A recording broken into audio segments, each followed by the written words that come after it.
Can you smile through trials and give thanks? Kilalanin sa ating devotion ngayon ang isang taong nakaranas ng blessing sa gitna ng matinding pagsubok. Welcome to the second part of our series, Gratitude to God in All Circumstances. Bakit ang hirap naman ng buhay? Sina Laura at Martin ay bagong mag-asawa na puno ng pagmamahal at excited sa future nilang dalawa. But early in their marriage, Martin was diagnosed with a brain tumor. He had disabilities as a result of complications from the surgery. Dahil sa mabigat na pagsubok, marami siyang naging tanong sa Diyos. Mga what if? As a result, nabuo ni Laura's story ang kantang Blessings. Hindi dinisenyo ng Diyos na maging mahirap ang buhay.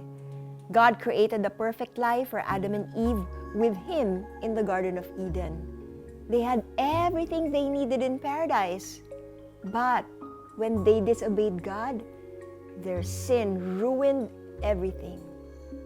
Doon nagsimula ang paghihirap ng tao na mabuhay.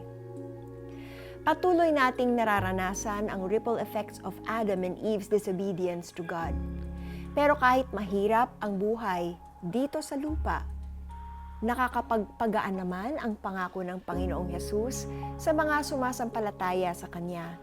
He gave us an assurance na kaya nating harapin ang mga hamon ng buhay dahil nagtagumpay na siya laban sa kapangyarihan ng mundo. Ang mga tumanggap kay Jesus bilang kanilang tagapagligtas ay naging citizens of heaven, part of the family of God, and will reside in the kingdom of God forever. Doon, wala nang hirap, hinagpis at mga luha. Para kay Laura, ang kantang Blessings ay nagbigay sa kanya ng maraming awards. Sumikat ito ng husto sa buong mundo. Higit sa lahat, mas nakilala ng mag-asawa kung sino ang Diyos habang hinaharap nila ang mga pagsubok sa kanilang buhay. Magdasal tayo. Lord Jesus, salamat po sa paalala mo na kahit kami ay nakakaranas pa rin ng hirap at bighati sa mundong ito, na pagtagumpayan mo na ang lahat ng ito. Kaya hindi po kami susuko. Salamat sa kapayapaan at tibay ng loob na binigay mo. In Jesus' name I pray. Amen.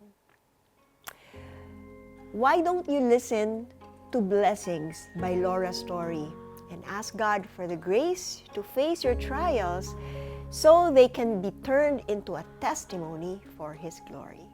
Sinabi ko ito sa inyo upang kayo'y magkaroon ng kapayapaan sa pakikipag-isa sa akin. Magdaranas kayo ng kapighatian sa mundong ito, ngunit tibayan ninyo ang inyong loob na pagtagumpayan ko na ang sanlibutan. From John chapter 16, verse 33. Samahan niyo kami muli bukas para sama-sama nating pasalamatan ng Diyos sa Kanyang kabutihan. Kita-kits tayo para sa series nating Gratitude to God in All Circumstances. This is Miriam Kiambao Roberto. May God bless you.